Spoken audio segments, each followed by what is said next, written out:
موعد وتوقيت مباراة الزمالك وإنبي القادمة في المرحلة الثانية من الدوري المصري، وذلك بعد فوز نادي الزمالك على بيراميدز بهدف نظيف في الجولة الماضية. وسيلتقي نادي الزمالك مع إنبي في منافسات الجولة الرابعة من مرحلة حسم اللقب يوم الاثنين المقبل 27 إبريل في 5 مساء بتوقيت القاهرة والسعودية وقطر، بعد العودة للتوقيت الصيفي 6 بتوقيت الإمارات على استاد القاهرة الدولي. وستذاع المباراة عبر قناة أون تايم سبورت. ويتصدر نادي الزمالك ترتيب جدول المسابقة في المركز الأول برصيد 49 نقطة بفارق 5 نقاط عن أقرب المنافسين، بينما يتواجد إنبي في المركز الخامس برصيد 35 نقطة.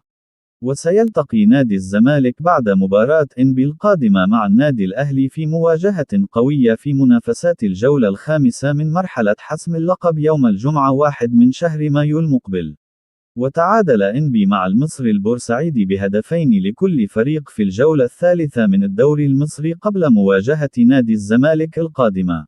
وسيغيب محمد إسماعيل عن مباراة نادي الزمالك القادمة أمام إنبي بسبب تراكم الإنذارات.